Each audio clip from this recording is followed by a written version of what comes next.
సురేష్ గారు నమస్కారం అండి. నమస్కారం అండి. సార్ ఏం చెప్తారు సార్? అంటే 4 జాతీయ అవార్డులు అందుకున్నారు, ఎన్నో రికార్డులు ఆవిడ సొంతం. ఒకవైపున 12 నంది అవార్డులు అందుకున్నారు, పాడిన ప్రతి భాషలో ఎన్నో అవార్డులు అందుకున్నారు, 48,000కు పైగా పాటలు పాడారు. అరుదైన రికార్డు అని చెప్పొచ్చు. ఏం చెప్తారు సార్? చెప్పేది ఏముంది, ఎవరైనా తప్పదుగా ఎంట్రీ ఎగ్జిట్ పైవాడి దగ్గర ఉంటుంది. ఎన్ని పాటలు పాడినా బాలసుబ్రహ్మణ్యం వెళ్ళిపోయారు, ఆవిడతో ఎక్కువ పాటలు పాడిన పిబి శ్రీనివాస్ గారు వెళ్ళిపోయారు. ఏం చేస్తాం అండి, మరి మనం ఏం చేయగలం? ఆవిడ ఏంటంటే కొంచెం ఒక 50 ఏళ్ళ నుంచి ఆస్మా పేషెంట్ ఆవిడ ముఖ్యంగా. తర్వాత అది ఉన్నా కూడా అద్భుతంగా పాటలు పాడేది.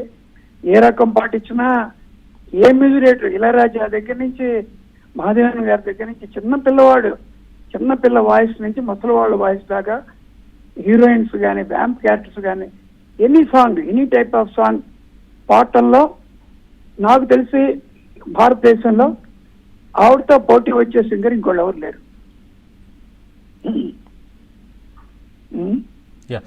వారి పాటల్లో మీకు బాగా నచ్చే పాటలు ఏంటి సార్? అంటే ఎన్నో వేల పాటలు, 48,000 పాటలు పైగా ఉన్నాయి, అన్ని భాషల్లో పాడారు. 48,000 కాదు కానీ ఆవిడ అరౌండ్ 20,000 చిల్లర పాడారు.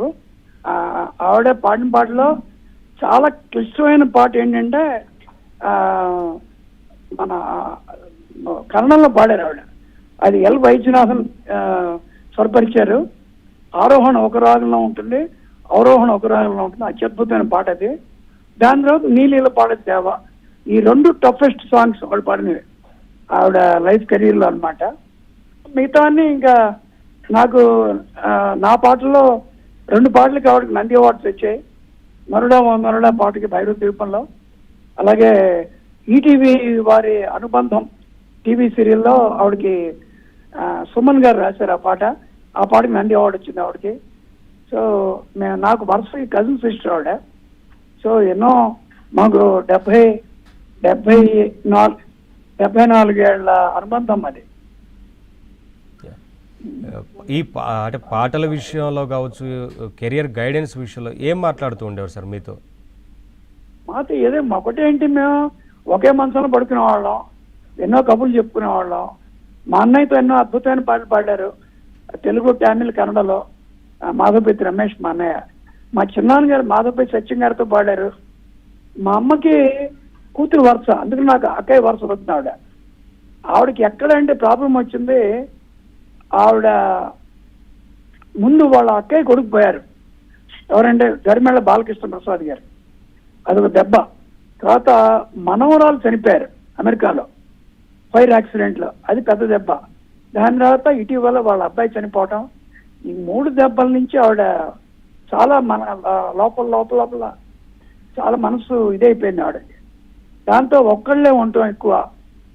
దానివల్ల మరి ఏం చేస్తాం, అది భగవంతుడి నిర్ణయం. మాతో మంచికి చెడుకి, మా అబ్బాయి పెళ్ళి ఏంటి, మా ఇంట్లో ప్రతిదానికి ఆవిడ ఉండేది. ప్రతి ఫంక్షన్ ఆవిడ లేకుండా మా ఇంట్లో ఏ ఫంక్షన్ జరగల. అలాంటి వ్యక్తి, చాలా నిరాడంబరంగా ఉండేది ఆవిడ. అన్నిటికన్నా చెప్పుకోవాల్సిన లక్షణాలు ఏంటంటే, ఆవిడలో ఏ టైప్ సాంగ్ ఇచ్చినా పాడగలదు, ఎటువంటి టఫెస్ట్ సాంగ్ అయినా పాడగలదు. చాలా సింపుల్గా ఉంటారు మనిషి, బేస్జార్ లేవు. ప్రతి సింగర్ అవతల ఒక యావరేజ్గా పాడుతున్నారని తెలిసినా కూడా ఎప్పుడు నిరుత్సాహపడిచేది కాదు ఆవిడ ఎవరిని. వాళ్ళు అడిగితే కానీ ఏదైనా చిన్న టిప్స్ చెప్పేది ఆవిడకి జీవితంలో మేల్ సింగర్స్ ఎక్కువ పాటలు పాడిందే ఎస్పి బాలసుబ్రహ్మణ్యం గారు, తెలుగు, తమిళ్లో, కన్నడలో కూడా. అలాగే కన్నడలో ఎక్కువ పిబి శ్రీనివాస్ గారు, తర్వాత మలయాళంలో యేసుదాస్ గారు. వీళ్ళ ముగ్గురితో కొన్ని వేల పాటలు పాడింది ఆవిడ.